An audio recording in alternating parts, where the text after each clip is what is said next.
Hi there. Good morning, good evening from wherever you're listening from. My name's Jennifer Jackson. I'm with Stratus Admissions. I'm super excited to be here with GMAT Club today, and we're going to talk about a couple of profiles that we've gotten of people that are applying for different MBA programs. So one is going to be a deferred enrollment program, and the other is just a standard 2-year full-time MBA program. So we'll get to that in a minute.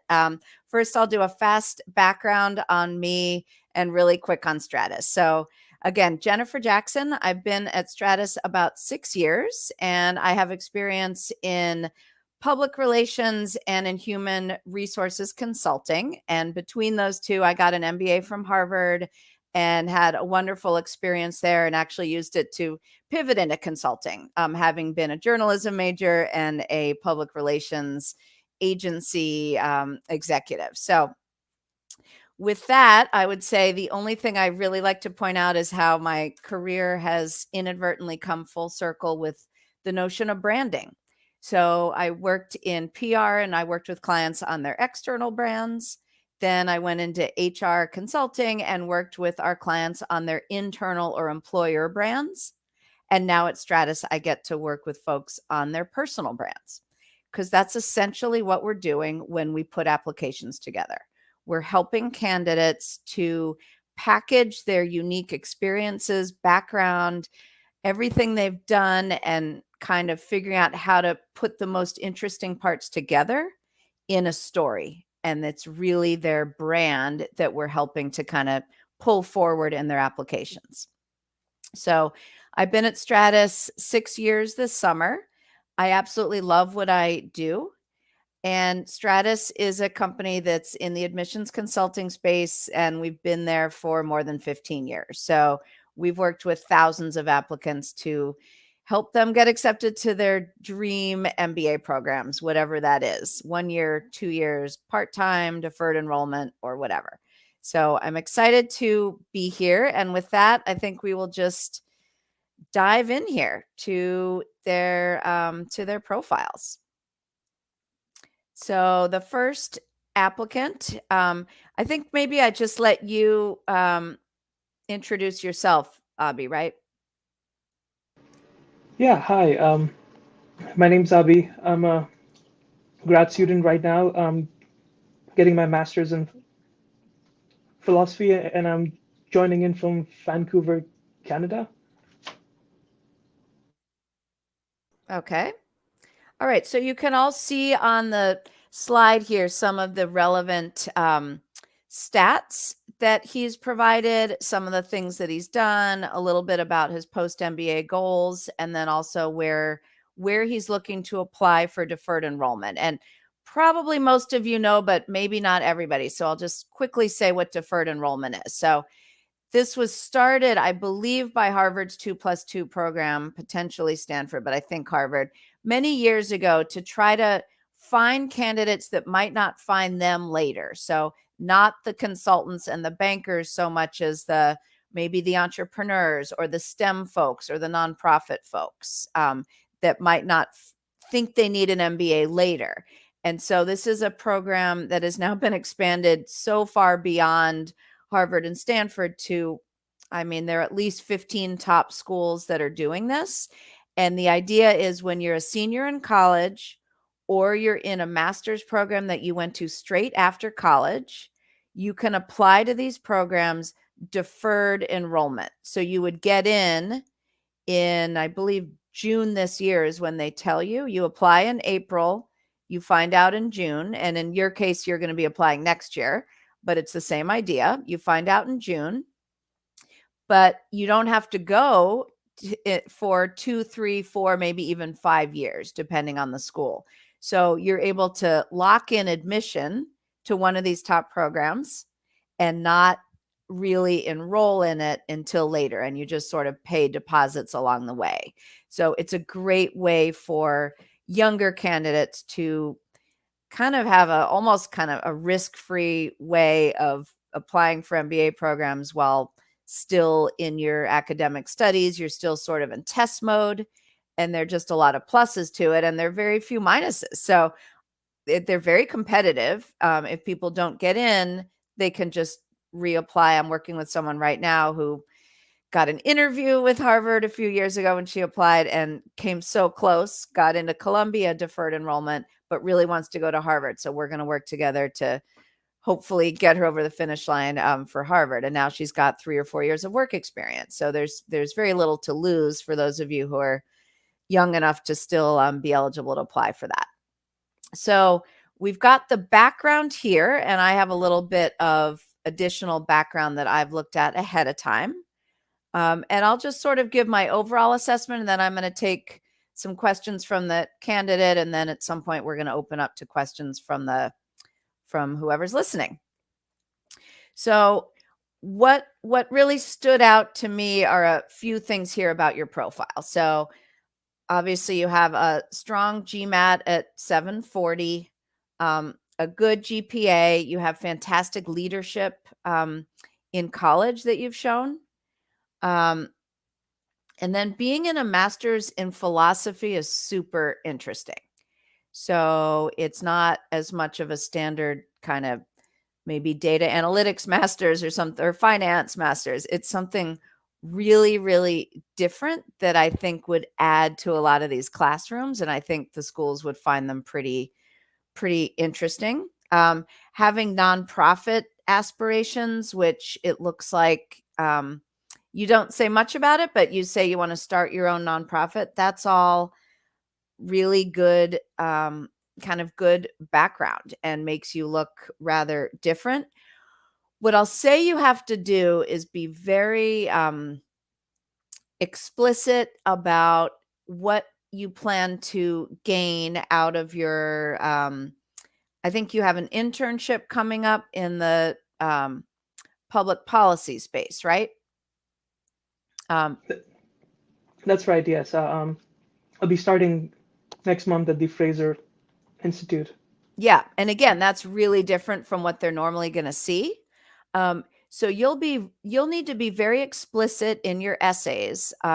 Everybody has to answer why MBA, why now, and why at Harvard, why at Wharton, whatever. In the deferred enrollment applicants cases, it's not why now, right? It's why in 2, 3, or 4 years. So you got to show a very intentional path. So I've taken this public policy internship. Here are the skills that I'm going to gain from that. But what I want to do post MBA is, it looks like you want to go into consulting at one of the McKinsey, Bain, or BCGs, right, of the world. So you want to talk about to go there and then to eventually start your own nonprofit, why you have to have an MBA to reach those goals. So it shouldn't be too hard a case to make to go from, why you would need an MBA to go from a public policy think tank into, Bain, right? But you want to be very clear on the skills you think you'll gain in your internship, and then why you're going to need an MBA. So when we say why MBA, we want you to be very clear of maybe 3 areas that are going to be the gaps that you're going to have that would prevent you from reaching your goals after this internship. Why an MBA is a necessary stop along that path. And we often will have people say 3 key development areas or 3 gaps. That's your why MBA. So perhaps leadership skills, for example, is definitely a common one, right? Like that people are going to learn in an MBA program.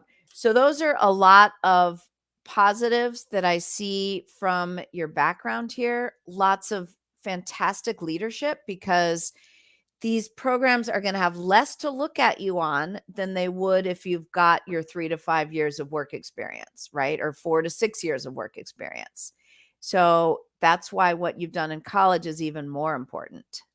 So really highlight the leadership roles and what you learn from those.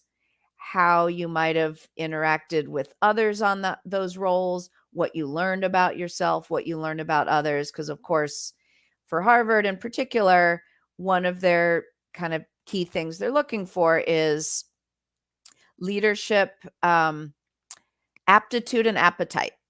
So some of it is going to be leadership potential because you're, currently 22 years old, right? And you've only had so many chances to be a leader. But you've had, I would say a lot in undergrad, and really, really highlight those. Okay. So those are a lot of positives. And what I'm going to talk about are not necessarily negatives, but just kind of getting us a reality check here, right? So the schools that you mentioned, particularly Harvard, Booth, Columbia, and Wharton, they're M7 schools. This is kind of where everybody wants to go get their MBA, right? No offense to Darden, because Darden is also a fantastic school. But the M7s are stretches for everyone. You've got great stats. You're coming from Canada, which obviously is not it's not a place where nobody's coming from, but it's kind of a interesting, maybe I shouldn't say more interesting. If you were an Indian national, you'd have a little bit of a higher hill to climb, and we'll get to that in a minute, Karthik, right? So that's just an overrepresented pool completely. So I assume you're a Canadian citizen. Well, don't really. I'm an Indian citizen, but I've been living in Canada and the US for the past 6 or 7 years. Okay, so you've got, so, it is what it is, right? So, but you've got really good experience working in other countries. And like I said, I love what I see about your background and what you've done. The reality check I just want to point out is just how competitive these programs are, right? So I don't have exact numbers on the deferred, admit rate, but just know that these get more and more popular every year, and incredibly impressive people get turned down every year from all of these. All you can do is strengthen your strengths as much as you can here. So these are just really big stretches. Now, UVA Darden, I would put more as a target, potentially even a safe, likely school for you. And sometimes what people do is they'll apply to, a couple schools like that and maybe get an admit in their back pocket, go off and work for a few years, and maybe they're still super excited about that program. Maybe they want to throw their hat in the ring for some of these M7s again later. But if you can write really compelling essays that help you stand out, tell your story, really answer this why MBA, why now, or why in a few years, right? Why deferred enrollment, and why at Harvard, why at Booth, whatever. I think you'll be quite competitive at these programs, even with how incredibly hard it is to get admitted to them. Right, and sort of on that point, I mean, I'm not married to the idea of going to an M7 school. I went to college pretty close to UVA, and I've had the opportunity to to really see Darden up close, to interact with the people and the interact with everybody there, and it's a fantastic school. So I'd love to go there, and if I have a more realistic shot there, then yeah, I mean, by all means, that would be one of my top choices for sure. That's fantastic. I know I live pretty near, well, I live a couple hours from Darden, and I went to a conference there and learned a lot about it. What I find so interesting about Darden, having gone to HBS, is the way they might not say it exactly like this. This is my assessment. I think they've sort of modeled the program after HBS, as far as being case study, as far as having sections, and really having you bond with your section, where you're sitting in the classroom with all the same people, and the professors come in and out of the classroom, they come to you. But what to me is even better about Darden is that for folks like me who graduated like with zero quantitative experience, for example, it's really hard to learn technical subjects from the case method. So throwing a journalism major into an accounting or a finance class where there's no lecture or real sort of knowledge transfer from a professor um, is pretty difficult. And so I asked about that when I was at Darden, and the professor told me when something is quite technical, they will do a 5 or 10 minute sort of lecture, for lack of a better term, to get people up to speed so they can be better participants in a case method discussion of that subject. So that something like that would have helped me a tremendous amount, and Darden offers that. So you have a lot more quantitative prowess than I did, but some of your classmates might not, and this would help them. Kind of just helps the comfort level overall. So Darden is a wonderful program, and I didn't mean to say it's like second tier or anything like that. It's just not in the M7. It's just a shade less competitive. But I see you being quite competitive there. Hey, thank you. That Sure. helps. I just had a couple of quick follow-ups if we have the time for that. Just really Sure. short ones. Yeah. So first of all, should I retake the GMAT and try for a higher score? And secondly, one of my main concerns here was sort of being perceived as like a lifelong student. I guess most of my experiences so far have been in research and academia, and the only uh, non-academic experience I is the upcoming internship. So Uh-huh. I'm worried about that perception that I'll come across more as sort of like an academic student rather than someone who's serious about pursuing something outside of academia. So yeah, those Right. were yeah. Well, first of all, the GMAT question. I don't have your breakdown of your 740, but it's very, very unusual that I would tell someone with a 740 that they needed to take it again. Because if you bumped it up to 750 or 60, that score doesn't get anyone in anyway. There's no GMAT that gets somebody in like that. There are sort of red flag GMATs that keep you out. A 740 is not going to do that. It's going to be above the average. Most of the averages are hovering around 730. So, I mean, if you want to, you can. I don't consider that a great use of your time. Yeah, Um, and it's a Q50 V40, by the way. right. Right. And so like obviously they're not going to be worried about your ability to speak English. You've lived and worked in Canada and the US. So I'm not that's not where I would put my efforts if I were you.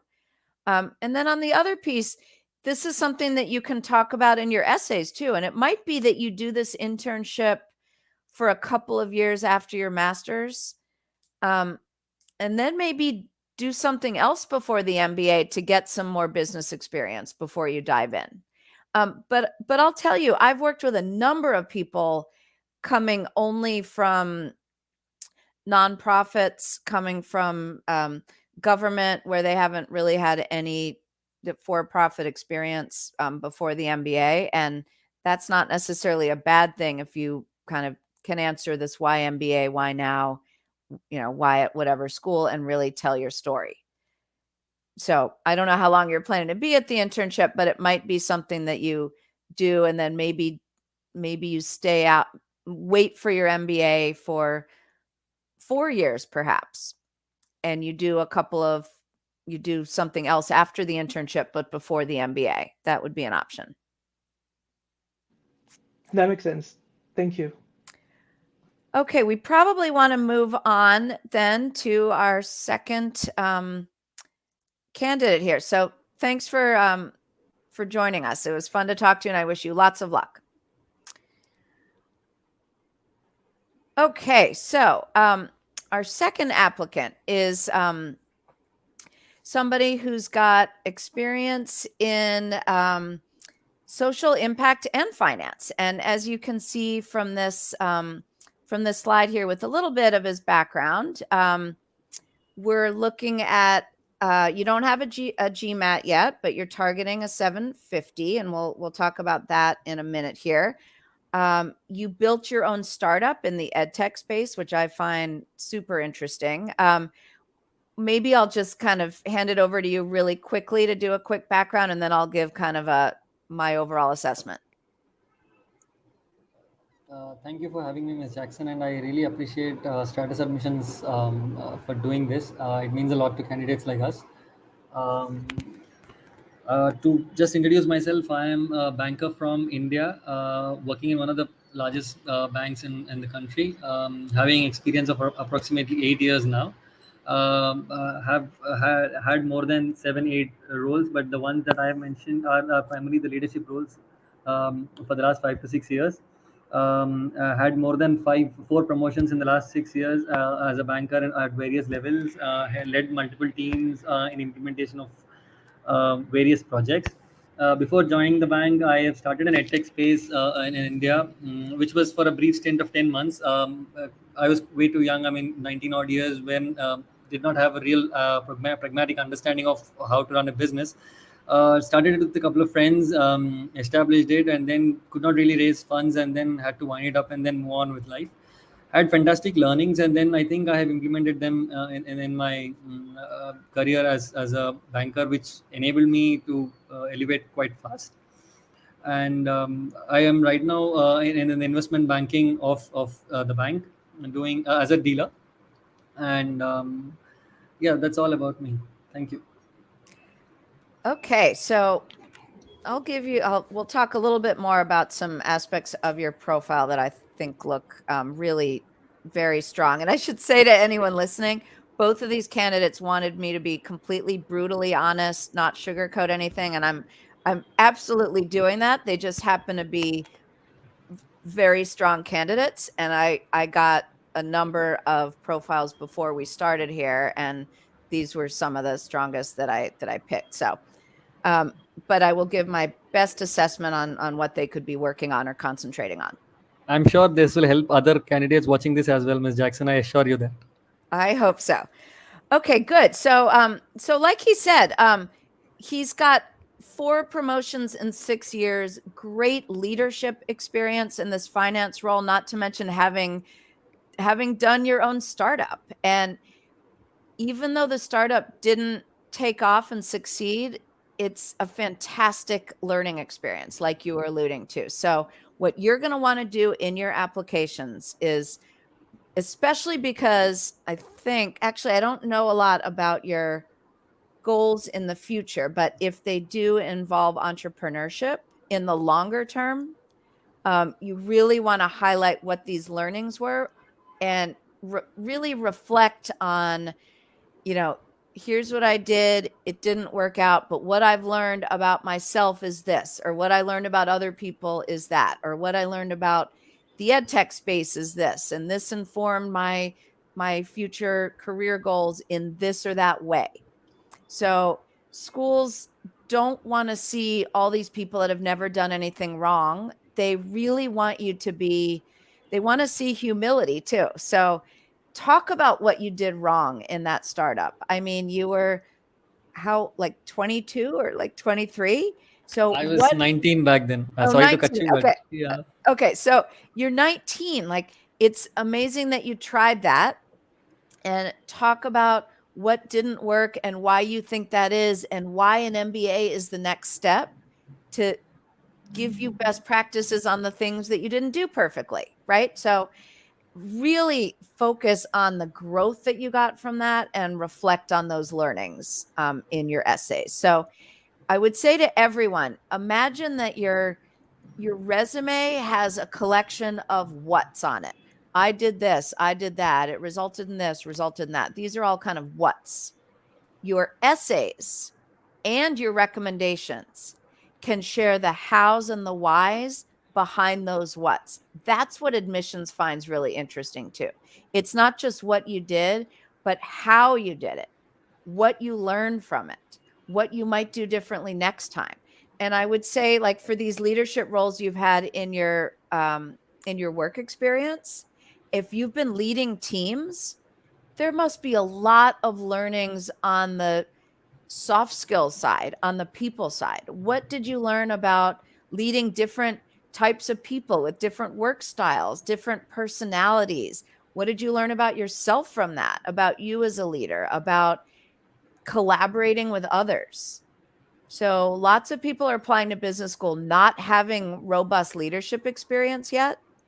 And the fact that you do, you should capitalize on that. And that leads me to one of my reality checks that I want to talk to you about, which is that you've been out of school, out of undergrad longer than the average, right? So you've got, I mean, I don't have a resume, but I'm guessing what, like 7 or 8 years of work experience. 8 years roughly, and by the time I think I plan to join, it would be close to 9.5 years of experience. Okay, so that's going to be your big reality check for your applications. So the sweet spot of applicants is 4 to 5 years work experience at matriculation. So you're going to be looking at a lot longer than that. So it is not an impossibility to apply to 2-year full-time programs, although I wouldn't wait longer than this year. I would absolutely apply this year. Start in round 1 and maybe have a round 2 backup plan, potentially, because I think next year will be even harder than this year is. And we've absolutely worked with people who have this amount of work experience. There are some schools, and unfortunately, I think one of them is on your short list, which is MIT Sloan. Our MIT counselor has basically said when they see people with 10 years, they put you in a sort of a part-time or executive MBA bucket. So just watch out for that. I wouldn't only apply to MIT and INSEAD. Maybe these are your dream schools, and the European schools tend to skew a little bit older. But you can apply to MIT, but I would have some other schools on your list too. I would never put Harvard as a safety school for anyone, but it's Harvard is going to let a handful of people in that have this amount of work experience, as will Wharton, as will Booth, as will Kellogg. Okay, so the same thing that I said to our first candidate, I'll say to you on the opposite end of things in a way, right? So you've got to answer why MBA, why now, why at INSEAD, why at Wharton, whatever it is. When you have more work experience than the average candidate, your why now is really, really critical. Okay. So they're going to perhaps wonder why you worked in finance for this number of years without getting the MBA. So maybe you want to talk about it. There might be some reason why you waited. For example, I worked with someone last year. She had 7 or 8 years of work experience, and she was also in finance. And she put in an optional essay, and obviously this was true. We would never have someone put something in there that isn't true, that her partner had a brain tumor and she was helping him for the past couple of years. And that's why this decision got put off. It's very often not something as extreme as that, but maybe there was something from your personal life. Or maybe there was like one more project you really wanted to do at work that you were so excited about and was going to flex different sorts of skills and muscles that you had, and you wanted to see that through before applying. Or maybe it's not anything like that, but you want to sound very intentional about why you're applying now to these programs. So I'll stop there and see if you have any questions so far. Yeah, thank you so much, Ms. Jackson. A couple of them. First would be, in fact, although I was thinking of US, my primary target is INSEAD, primarily because of the fact that I want to get into the workforce as early as possible, because the kind of experience that I have has been, I would say, profound in various modes, in the sense I have experience in finance, I have experienced quite a lot of experience in social impact. And in fact, this short-term goal that I was referring to, and the long-term goal, if I have to elaborate on that, I actually have worked in the agriculture fintech space in India, rural finance or rural economy in India. And I've always been on the finance front, but never been able to actually hone any business skills as such. So that was one of the reasons, and that is what, in fact, I wanted to come back maybe to India after a couple of years working in consulting in the same space, learning the in and out of, or probably acquiring some business skills, and then probably start something coming back to India. So that is something I was looking at. So coming back to my point, I was primarily looking at 1 year MBAs. So my first question is, what do you think? How do you what do you think INSEAD would perceive my profile as? That is the first question. Second question, I've already explicitly mentioned it, that I have never been. See, I come from a public sector organization where um, we do not have the scope of going out of the country and working in international or gaining international exposure. Although we deal with international clients, so it's always often there's a saying, or I would say there's a status quo that INSEAD loves international experience. So on that front, do I have any issues? That is the second question. And the third being, are there any other programs in US which are probably 1 year old, which are as revered as HBS or 2 years program, which I can look at? Yes. Okay. I can answer all those. So as far as what INSEAD, I think you're very right that they're going to look at people really favorably who've got a lot of experience living and working abroad in different countries from where they're from. When you don't have that, really highlight the learnings you got from the work you did with, global teams. And I think I see that you did have that chance to do that kind of work, and talk about maybe differences that you encountered, things that you learned, or just really highlight that it's not the case that you've only worked with people from India your entire career. Okay. So they have that understanding. So I think that that's covering the INSEAD part and the international part, right? And as far as 1 year programs in the US, so when you started talking about why you wanted a 1 year program, it makes complete sense. And what I'd throw out is the Kellogg's 1 year program. Not that many schools have 1 year programs, but Kellogg has got one. Typically, I think you want to show them that you're kind of ready to hit the ground running and you have some business fundamentals. But you might be able to talk to them. Some of these programs are going to be very open to kind of talking to you about whether you might be a good profile fit for them before you even apply, especially this time of year where they're not slammed with letting in their round 1 or their round 2 folks. So you might reach out to them, share your CV with them, and see what they say. And then another one that stands out is the Cornell 1 year program. And the reason why you might be really attractive to them is a few reasons. One is that's one where it's not, mandatory that you have a business background. Also, you're coming from abroad, and it's actually a program that is looking for more people not from the US. Their numbers are a little bit lower, and they want more people from outside the country. And just sort of anecdotally, we've worked with a lot of people a little bit on the older side of things, and Cornell has admitted them. So I get that it's not an M7 program, but it's a top 15 program without question. And I don't know their exact, placement stats in management consulting.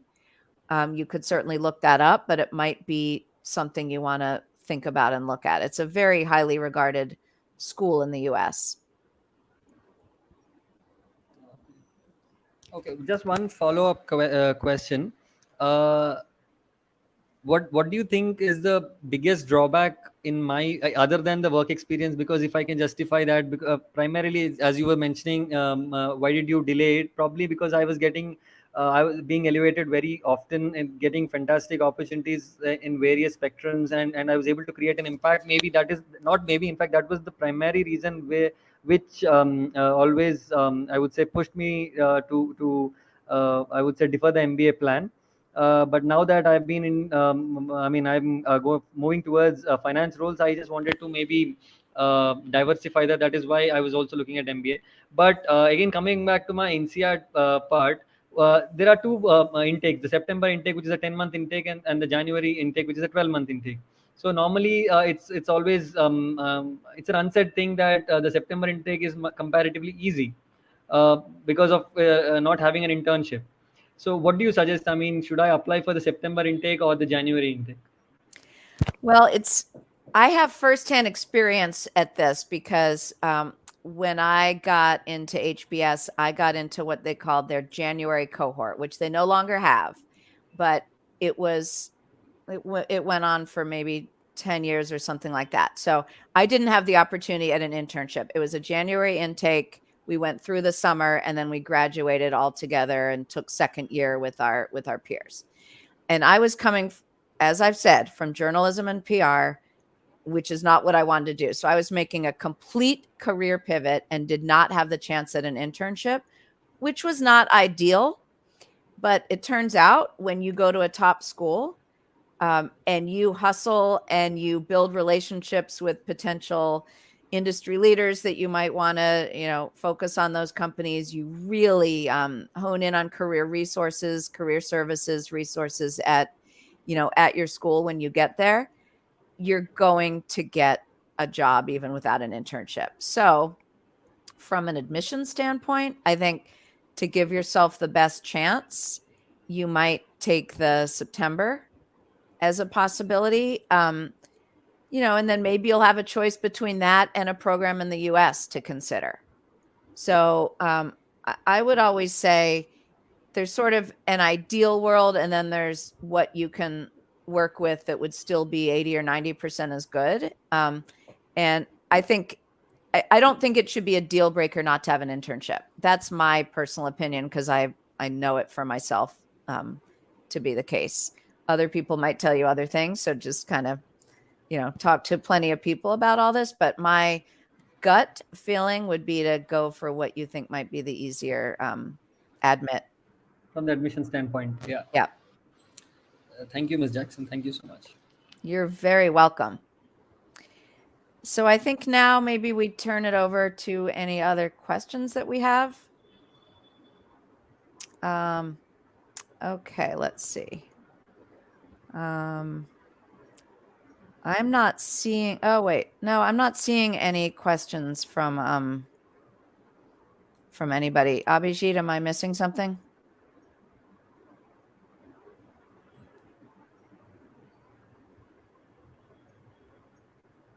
I don't think we have any questions. What I would say is I've really enjoyed talking to these candidates, and I think they've liked getting a personal look at their profile, and any one of you listening can get that for free by going, I think we dropped it in the comments here. You can get a free consult with Stratus, and we'll talk to you for 30 minutes just about your profile. So please feel free to do that and sign up with any of our counselors. We'd love to talk to you. Ma'am, I think there are some questions. I mean, somebody is trying to post you. Okay, it says, can you talk about Indian students? But that's not really a question. That's kind of, I don't know if anybody has anything more specific they want to put. What are you? I'm not seeing it. Let me, I mean, I have a follow-up question, which fortunately I would like to ask. Would you like to maybe talk something about my GPA and my GMAT score? What is your take on that? Should I, because I have in the past given mock GMATs, and I've been fairly doing well. So I'm confident that I can maybe get 740, 750.